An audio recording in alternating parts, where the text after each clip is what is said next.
Thank you very much, John. I hope you can all hear me okay. We've been extremely busy here in Bolivia preparing for an event that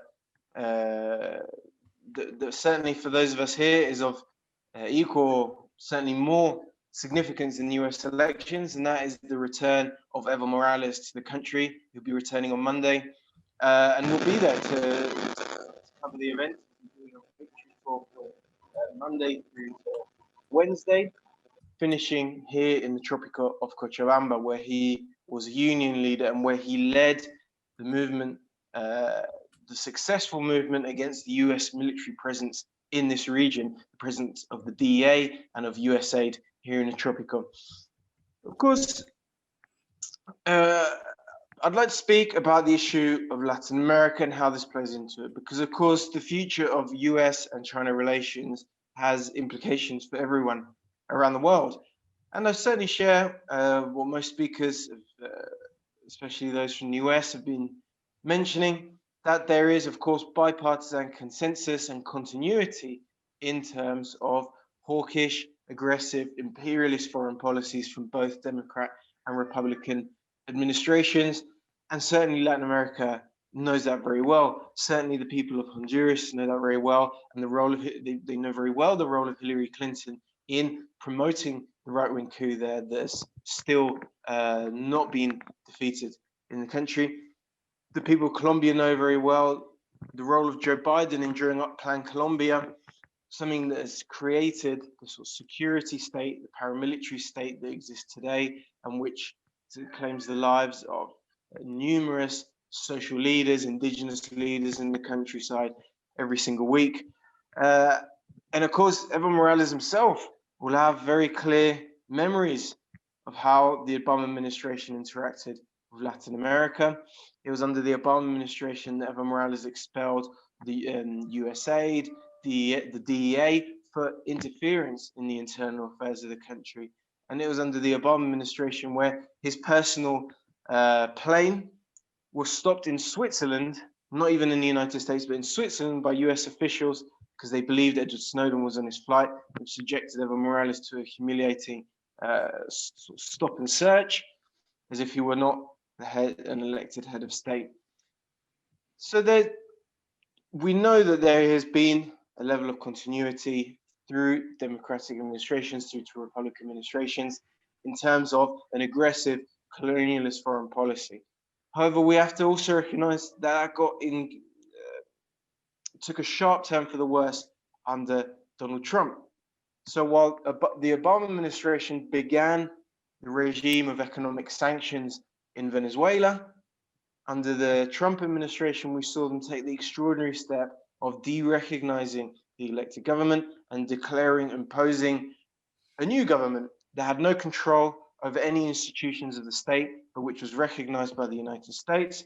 And they went further to then seize control of Venezuelan assets, Venezuelan public assets in the United States, especially the company Citgo, a multi-billion-dollar oil company that belongs to the Venezuelan government. They seized control of that, passed it to the Guaido administration that's been wildly corrupt with all the resources they've been showered with by the United States.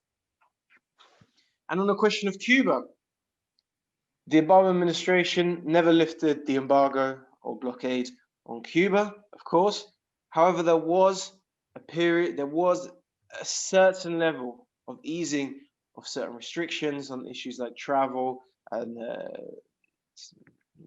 transfers of money, etc., which allowed the American people to rebuild some level of relations with the Cuban people, and which could have been the start of a path towards a much wider normalizations of relations with Cuba. Under the Trump administration, all of that was scrapped. And what we saw was an intensification of the illegal blockade, the economic embargo on Cuba. And just in the past few weeks, there's intensified even more. Now, Western Union, the largest money transfer service in the world, has been forced to pull out of Cuba due to US sanctions. That is catastrophic for the people of Cuba, because Western Union was a way through which families abroad in the United States and other countries could send remittances, something that almost every country of the global south is incredibly reliant on.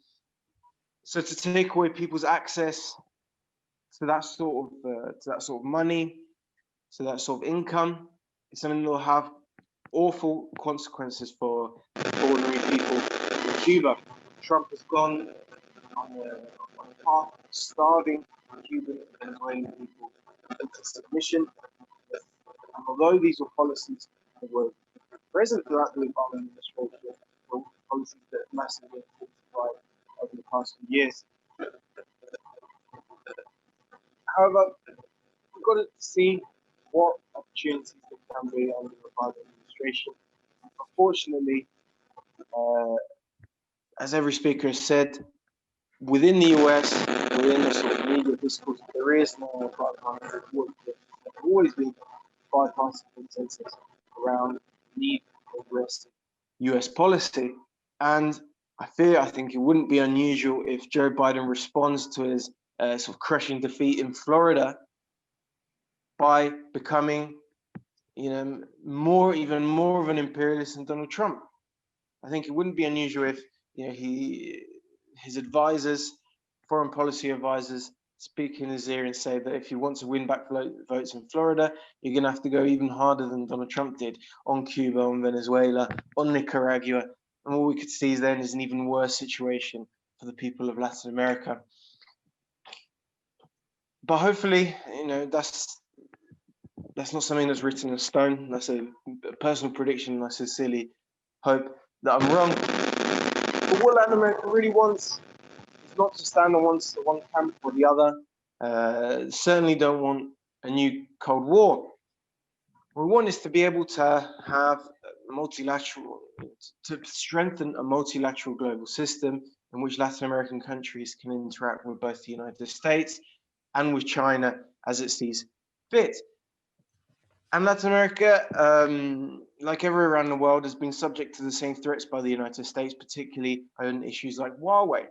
Now, before the coup in Bolivia, Evo Morales was drawing up a number of agreements with China to bring 5G to Bolivia. Bolivia was set to be the center of a 5G revolution in Latin America. That was something that was being done in coordination with the state telecom company here in Bolivia, Entel. Our friends who worked, public sector workers during that period, and were working on this deal. However, when the coup took place, one of the first demands of the United States was to sweep away the beginnings of the agreement and ensure that Bolivia, like the rest of Latin America, stays in the dark technologically. So what countries like Bolivia will be looking for in this coming period is to be able to restore working relations with China without being threatened by the United States, because that's something that's going to naturally occur. Almost every country in Latin America already has China as their largest trade partner rather than the US. In the past few years, China has completely displaced in that regard. So what Latin America needs is the space to be able to build its own foreign policy, and that's something that the Chinese model, the Chinese approach to foreign affairs offers the world. China doesn't commit. Certainly, China has its allies around the world. China being great friends of Venezuela, like Cuba. However, in no part of Latin America or the world does China impose its own culture, its own way of, its own forms of government, its own ways of doing things. China is a country that has relations with both Venezuela and with Colombia. Very, very close, especially commercial relations.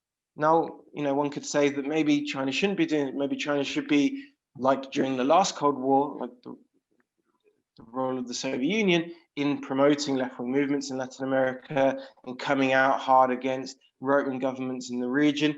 However, I think that would be a violation of China's stated mission in the world, which is not to impose itself on anyone, is to have good cooperative relations for the mutual benefit of all the peoples of the world. So I think that approach by China of non-interference of building commercial ties, mutually beneficial commercial ties, is a model that can provide a future for countries, especially developing countries. However, obviously that model has clashed against the US model that sees Latin America as its backyard, that doesn't see Latin America as sovereign, independent nations as China does, but rather sees it as subjects in which no other country should have a presence, whether that be Russia or China.